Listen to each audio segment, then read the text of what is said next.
to show you a couple of tips on sheetrocking if you ever get in that situation where we're inside our addition. We've insulated the room on all four sides, and first thing the sheetrockers do is they'll do the ceilings first, get a nice tight edge with around the perimeter, and then their walls. They'll do the walls secondary. They'll take the factory edge and bring it right up nice and tight, so you have factory edge and a factory edge, so it's a nice clean line. They'll take their first top piece.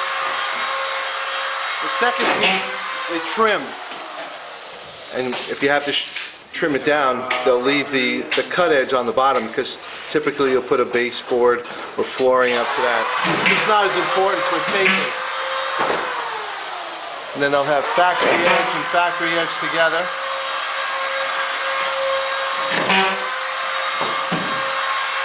And then you offset them. You don't want to have one full seam where cracking can occur, so you offset the panels wherever you can.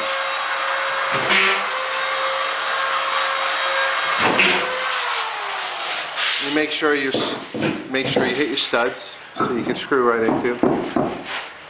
And you always want to leave a little edge on both sides. So you've got your one finished part, which you'll screw to this studs, and then the new piece will fit right on that edge, this edge, and then always your corners have to have an edge.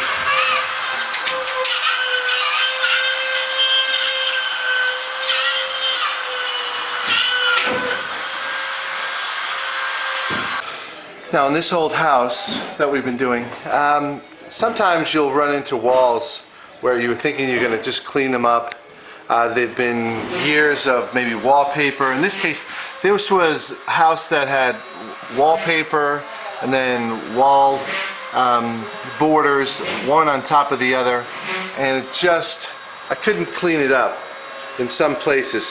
So instead of tearing down the wall or trying to just keep putting spackle or mud on top of the wall, try to smooth it, what we did is we applied there's a thin sheet of sheetrock, which is 1/4 inch, so it's not too deep. And what you gain here is time.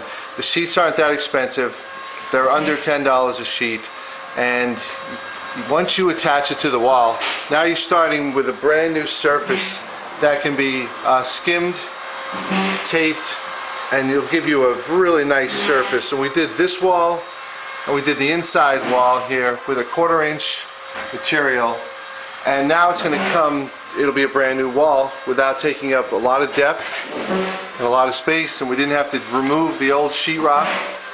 We just skimmed right over it, fit it around our existing trim, and once we're done, we'll show you later, it'll come out to be a beautiful wall.